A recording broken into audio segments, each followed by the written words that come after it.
The point now in these early days is to investigate physical systems of a sort that just haven't existed before. It's to make something that when you see or measure its properties, it's like, wow, atoms have never behaved that way before. Light has never behaved that way before. So the beginning of this is having few quantum things, whether they're electrons or photons or atoms, talking to each other in this quantum language, which if the system is open to the world, there's just too much noise coming in. Imagine you're walking along and trying to have a conversation. So they start talking and boom, in comes a ping pong ball and hits them in the head. And so that constant bombardment disturbs any train of thought about having this conversation in the quantum language. A simple way to think about it is in the quantum world, everything, electrons, are not little BBs, little tiny particles, little tiny bowling balls, but they're really waves. It actually goes up and down, just like a water wave.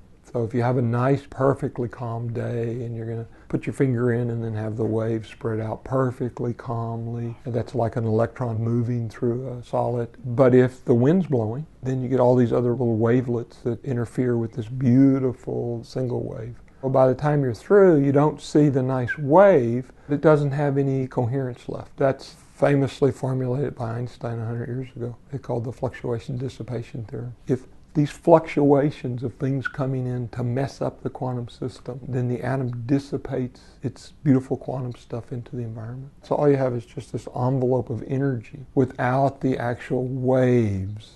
And the quantum physics is in the waves. So typically, to have really interesting quantum phenomena, you have to just get rid of all the interactions, all the people out there throwing ping pong balls. You gotta get rid of that.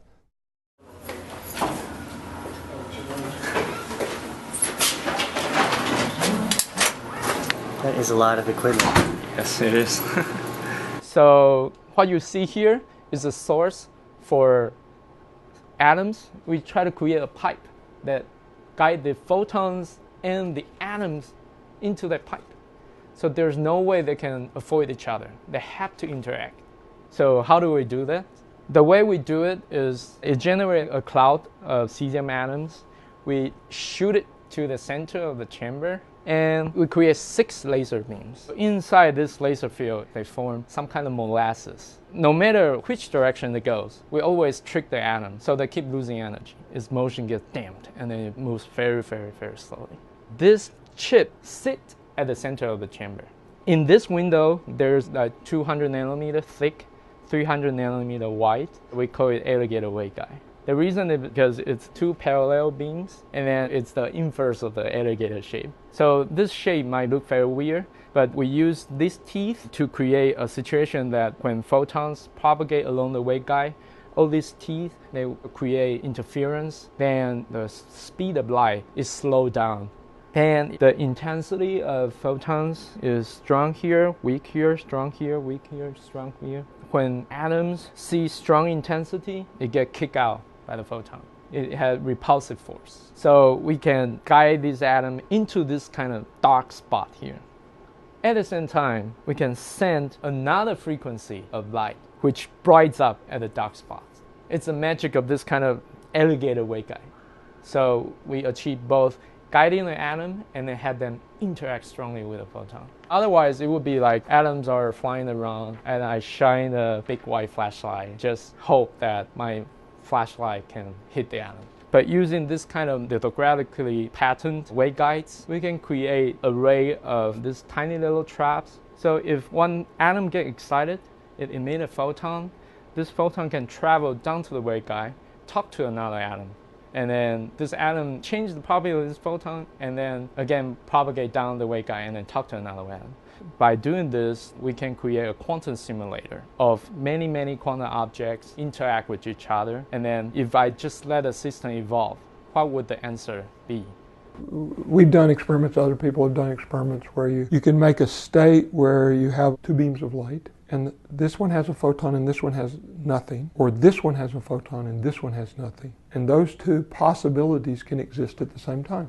There's only one photon and it's in both places at the same time. And we've done experiments to demonstrate that that's true, that we really made a state like that. In our experiments, we took those pieces of a photon, if you will, it's called entangled, and we put them into a bunch of atoms.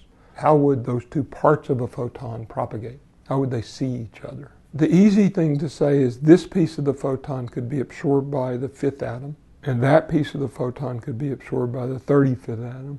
And then they would both come out. And then they would rattle around some more. And then this quantum pinball, if you want to call it that way, the photon bouncing around, or a photon in 2 pieces, or 5 photons in 25 pieces, that can get real complicated. And the way the waves interfere is the photons run up and down, because they're not BBs as I've been describing them. What really happens is the photon can be absorbed simultaneously by all the atoms. And then each of the atom has, if there were 20 atoms, each of the atom has only a 20th of the photon. And now you'll say, which atom is it in? It's 1/20th in all the atoms at the same time. If I gave you this thing and you were going to play with it, it's got an input and an output on 2 ends. You can send light in, get light out, change the frequency of light. You can send impulses. You can look at how many come in and out. And you would say, being a trained physicist, what the heck is inside of there? And I would say, isn't it neat, you know? The point now in these early days is not let's make a quantum computer. It's to build quantum systems that are surprising with characteristics that just haven't existed.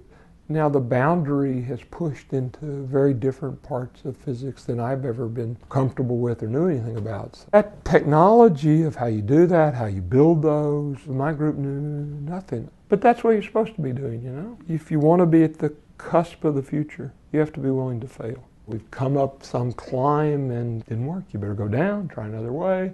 You better believe it's scary. But it's an exhilarating intellectual adventure. In my position, wow, it's a privileged position to be able to explore. So if you know what you're doing, don't do it.